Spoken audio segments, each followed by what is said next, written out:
Reportages, interviews, événements, invités, toutes les infos pour vos recherches d'emploi avec la chronique des chercheurs d'emploi.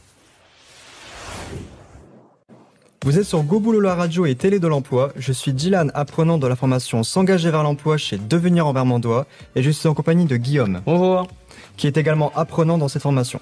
Nous sommes heureux aujourd'hui de recevoir Monsieur Stevens Pruvot, directeur de N Action Emploi. Bonjour Monsieur Pruvot. Bonjour. Et pouvez-vous nous expliquer votre rôle en tant que directeur adjoint d'N Action Emploi ? Déjà au niveau d'N Action Emploi, du coup c'est une structure qui a été créée en 2002. Donc une structure de l'insertion. La finalité en fait c'est de se dire que nul n'est inemployable et de pouvoir aider les bénéficiaires du RSA et les jeunes sortis de l'ASE à trouver un emploi.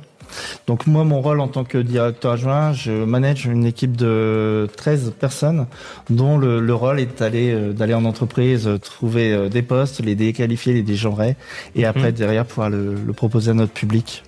Pas mal aussi de relationnel. Donc relationnel avec les partenaires, surtout que là on est sur une stratégie d'aller vers, donc développer davantage de partenariats pour aussi proposer davantage de solutions aux personnes qu'on accompagne.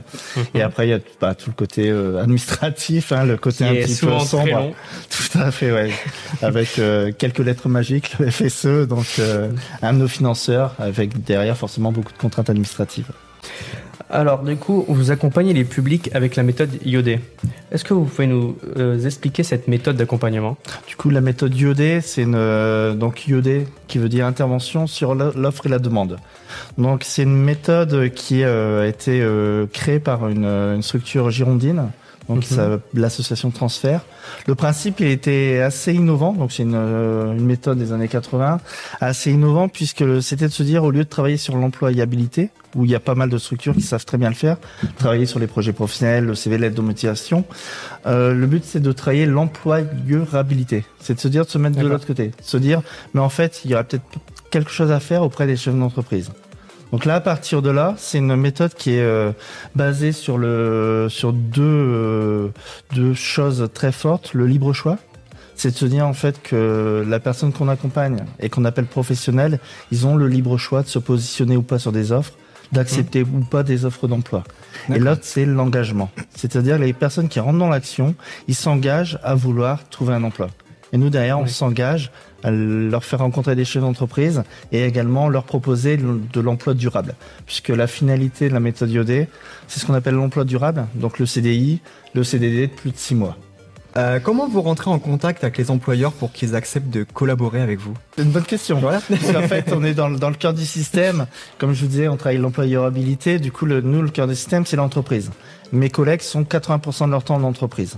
Donc en fait, tout part de la prospection téléphonique ou de la prospection en face à face, et tout part de là. En fait, j'ai les collègues qui appellent, mais pas pour présenter notre offre, pour réussir à décrocher un rendez-vous. À partir de là, les collègues vont faire ce qu'on appelle une première visite. On va échanger avec le chef d'entreprise pour savoir en fait quelle est son histoire. Pourquoi il en est venu à vouloir créer son entreprise, quelle est son activité.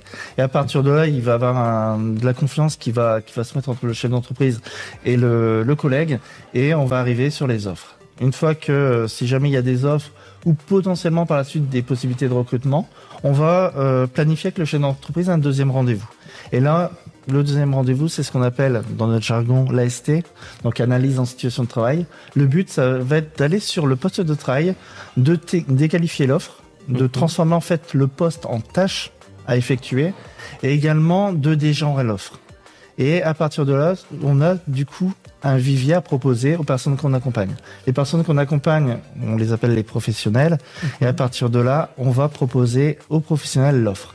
Et comme je vous disais tout à l'heure, libre engagement, libre choix, et c'est là que les pros vont se positionner.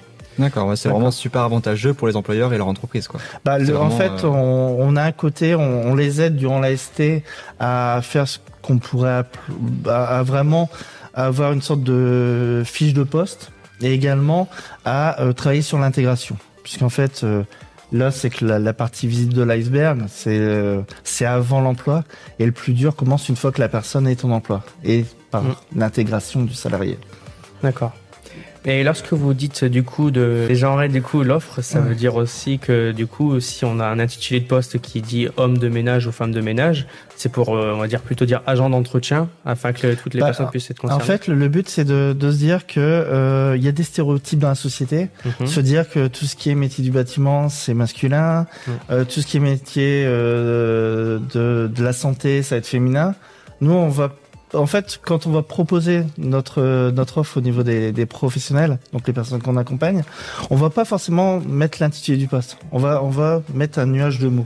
D'accord. Et à partir de là, les personnes vont se positionner et en fonction vraiment de ça et des tâches à effectuer. Donc j'ai un petit exemple tout bête, mais qui montre bien ce côté des genres. Sur une entreprise, on avait un recruteur qui voulait uniquement recruter un homme, c'était sur la maintenance, parce qu'il y avait beaucoup de choses lourdes à apporter. Et la collègue a travaillé avec le chef d'entreprise pour lui dire mais il y a des solutions intermédiaires. Et au final, il a recruté une femme. Et pour pouvoir l'aider dans justement le port de choses lourdes, il a investi dans l'achat d'une chèvre. Et du coup, c'est la chef qui portait le matériel. Ah ouais. Mais en fait, c'est de se dire que tout est possible. En fait, il faut rien se refuser dans la négociation avec les chefs d'entreprise. D'accord. Okay. Je rappelle que vous êtes directeur adjoint d'Action Emploi. C'était Guillaume et Dylan sur Goboulot la radio et Télé de l'Emploi. Vous souhaitez communiquer sur votre événement? Envoyez-nous un mail à goboulot.devenir@free.fr ou sur notre page Facebook. À tout de suite. À tout de suite.